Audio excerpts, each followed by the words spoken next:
Hello guys, સ્વાગત છે તમારું મારા દેશી મિની વ્લોગમાં। આજે જવાનું છે નંદુને મળવા તેની સ્કૂલે। તો બધા થઈ ગયા છે રેડી અને મારા પપ્પાએ પણ ગાડી કાઢી લીધી અને રસ્તામાંથી કાકા કાકી પણ આવવાના હતા તો એ પણ આવી ગયા અને જયમીલભાઈને કહી દીધું બાય બાય અને નીકળી ગયા ઓન ધ વે। અને રસ્તામાં પુલ બનતો હતો તો પુલ જોતા જોતા આવી ગયા નંદુબેનની સ્કૂલે અને નંદુને સોનુને મળ્યા તા તો આવી ગઈ ચા, એટલે આપણે લઈ લીધી ચા। તો કાકી કે હું પણ ચા પીવું છું, મને પણ વિડીયોમાં લે, એટલે કાકીને પણ વિડીયોમાં લઈ લીધા।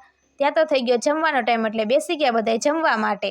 આ બાજુ અમે બેસી ગયા અને પેલી બાજુ કાકા કાકીને એ પણ બેસી ગયા અને જમી લીધું પછી કરી બધાએ ચોકલેટ પાર્ટી, એટલે બેસી ગયા બધાએ ચોકલેટ ખાવા માટે।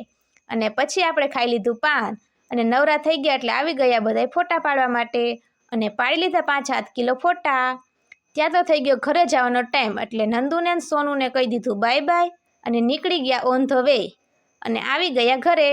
ઘરે પહોંચ્યા તો પડી ગઈ સાંજ અને સાંજની રસોઈ બનાવવાની હતી, એટલે સાંજની રસોઈમાં બનાવવાનું હતું વટાણા ટમેટાનું શાક, એટલે આપણે લઈ લીધા વટાણા ટમેટા અને બનાવી નાખ્યું સરસ મજાનું વટાણા ટમેટાનું શાક।